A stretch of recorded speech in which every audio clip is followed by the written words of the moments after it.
কল্পনা করুন তো এমন একটা শহরের কথা যেখানে মেঘের ওপর দাঁড়িয়ে কফি খাওয়া যায়, যেখানে তাকালে মনে হয় ভবিষ্যৎ পৃথিবী আর কল্পবিজ্ঞান এসে হাত মিলিয়েছে এক জায়গায়।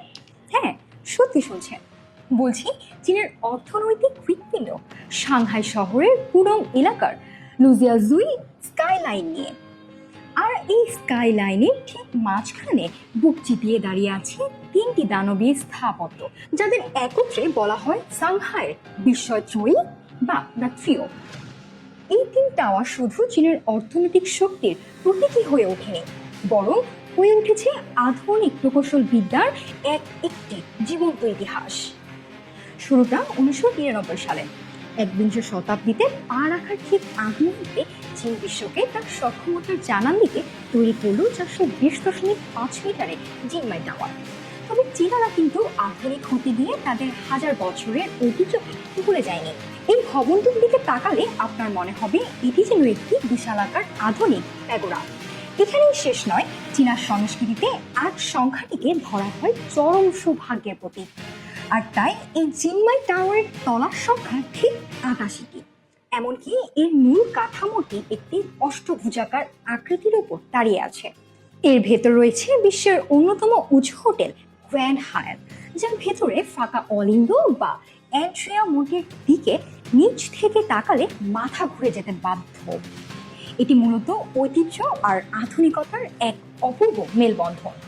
জিনমাই টাওয়ার তৈরির ঠিক 9 বছর পর 2008 সালে তার ঠিক পাশে মাথা তুলে দাঁড়ায় আরেকটি বিস্ময়, 492 মিটারের সাংহাই ওয়ার্ল্ড ফাইন্যান্সিয়াল সেন্টার। কোনো মানুষ একে এর নামে কমই ডাকে। এর অদ্ভুত আকৃতির জন্য বিশ্বজুড়ে এর পরিচয় দ্য বোতল ওপেনার বা বোতল খোলার যন্ত্র হিসেবে। কিন্তু কেন এই অদ্ভুত নকশা? শুধু সৌন্দর্যের জন্য? একদমই না। এর পেছনে রয়েছে নিখুঁত কার্যকারিতা। প্রায় 500 মিটারের উঁচুতে বাতাসের গতিবেগ থাকে মারাত্মক।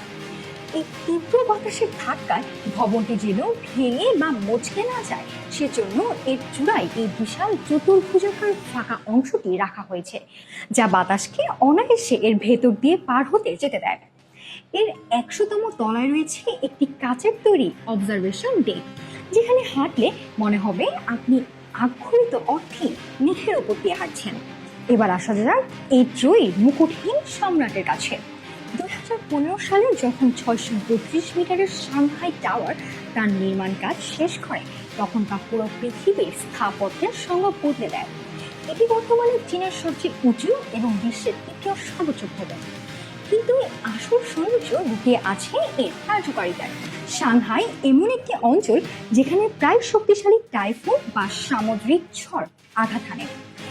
এত উঁচুতে বাতাসের সেই দানবীয় চাপ সামলানোর জন্য প্রকৌশলীরা ভবনটিকে একদম নিচ থেকে উপর পর্যন্ত 120 ডিগ্রি কোণে পেঁচিয়ে বা টুইস্ট করে তৈরি করেছেন। এই বিশেষ ঘূর্ণয়নের ফলে বাতাসের ধাক্কা প্রায় 24% কমে যায়। শুধু তাই নয়, এই ডাবল লেয়ার কাচের দেয়ালে ভেতরে তাপমাত্রা নিয়ন্ত্রণ করে। তারপর ভবনের চূড়ায় থাকা উইন্ড টারবাইন দিয়ে তৈরি হয় নিজস্ব বিদ্যুৎ। এটি একাধারে একটি দানবীয় কাঠামো, এবার প্রকৃতির সাথে তাল মিলিয়ে চলা এক পরিবেশ বান্ধব বিস্ময়। একটু গভীরভাবে লক্ষ্য করলে দেখবেন এই তিনটি ভবন পাশাপাশি দাঁড়িয়ে শুধু সাংহাইয়ের সৌন্দর্য বাড়াচ্ছে না, এরা আসল চীনের অর্থনৈতিক ও প্রযুক্তিগত বিবর্তনের একটা জীবন্ত টাইমলাইন। 1999 সালের জিনমাও টাওয়ার যেখানে চীনের ঐতিহ্যকে রিপ্রেজেন্ট করে, 2018 সালের ওয়ার্ল্ড ফাইন্যান্সিয়াল সেন্টার দেখায় বিশ্ব অর্থনীতিতে চীনের প্রবেশকে। আর 2015 সালের সাংহাই টাওয়ার জানান দেয় ভবিষ্যতে গ্রিন টেকনোলজিতে চীনের নেতৃত্বের কথা। মাত্র 16 বছরের ব্যবধানে এই তিনটি আর্কিটেকচারাল মাস্টারপিস তৈরি করে চীন দেখিয়েছে তারা অসম্ভবকে সম্ভব করতে পারে।